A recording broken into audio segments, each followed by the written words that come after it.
Hey guys, welcome back to Stir the Pot.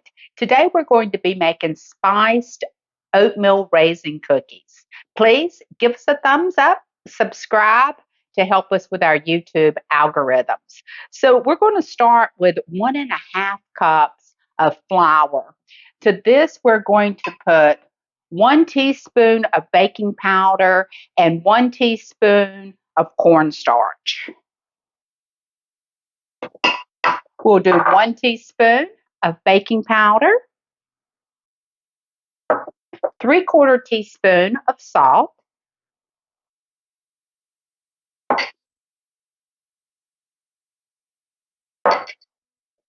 cinnamon we'll do 1 teaspoon, and I did go just a little bit over for us because that's what we like best. We'll do 1/4 teaspoon of ginger and 1/4 teaspoon of nutmeg.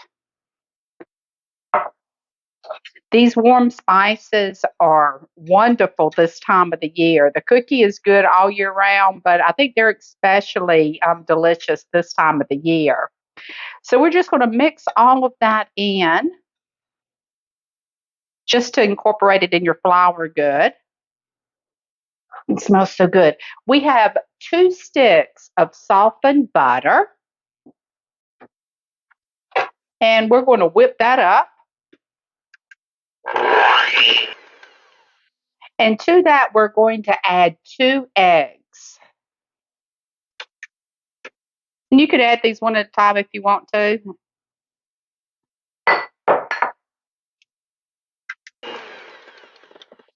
Now we're going to add our sugars.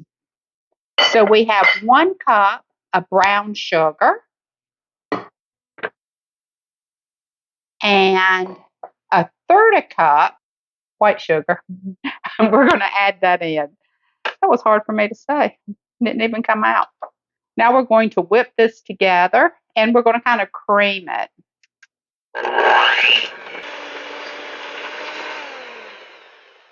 Now we will start adding our flour mixture.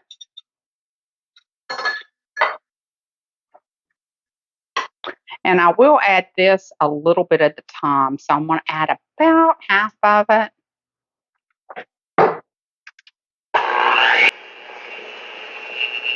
And then the other half. Okay.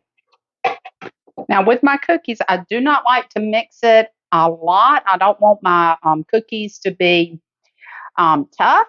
They're not as fluffy if you do a lot of mixing. It brings out the gluten. So now I'm going to fold in 3 cups of oats.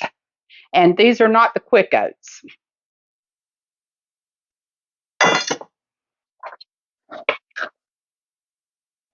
And so you just continue folding from the outside, rolling into the middle until you can get those oats completely incorporated.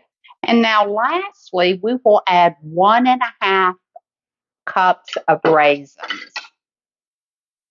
It looks like a lot, but they are delicious in the cookies.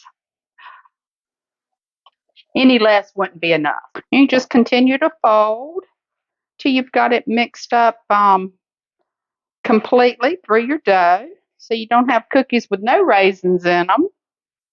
Okay, I'm going to put this in the refrigerator for 30 minutes to an hour.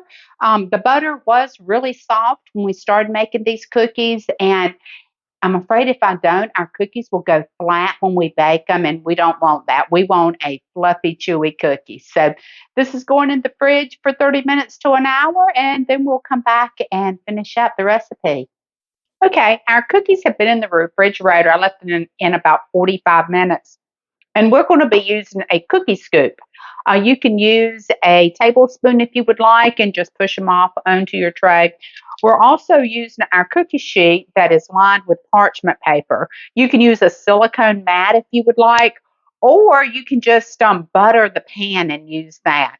So we will put these on. We'll want them to be about 2 inches apart. Okay, we're going to take it and just press these down. I do like to reshape my cookies just a little of course, with clean fingers, and I do have clean fingers. I like a more uniform look with my cookies. Okay. These are going to go in the oven at 335, and I'm going to start out at 13 minutes. So it'll be 13 to 15 minutes. I'll take a look at them. So 335.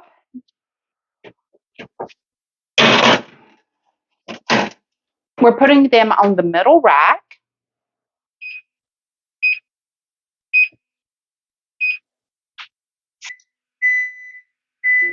They are ready.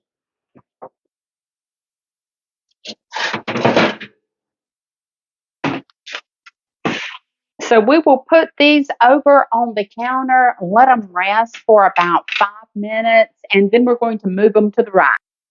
The cookies have cooled enough that I'm going to move them now to a wire rack, and we will let them sit here for probably about 15 minutes before we can actually taste these cookies. These cookies were a special request from my sister. She's coming down on Wednesday to spend some time with me, so I can't wait to see her. So the cookies have cooled, not completely, but they have cooled. And if you just look at how soft they are, and they smell so good. See how they break?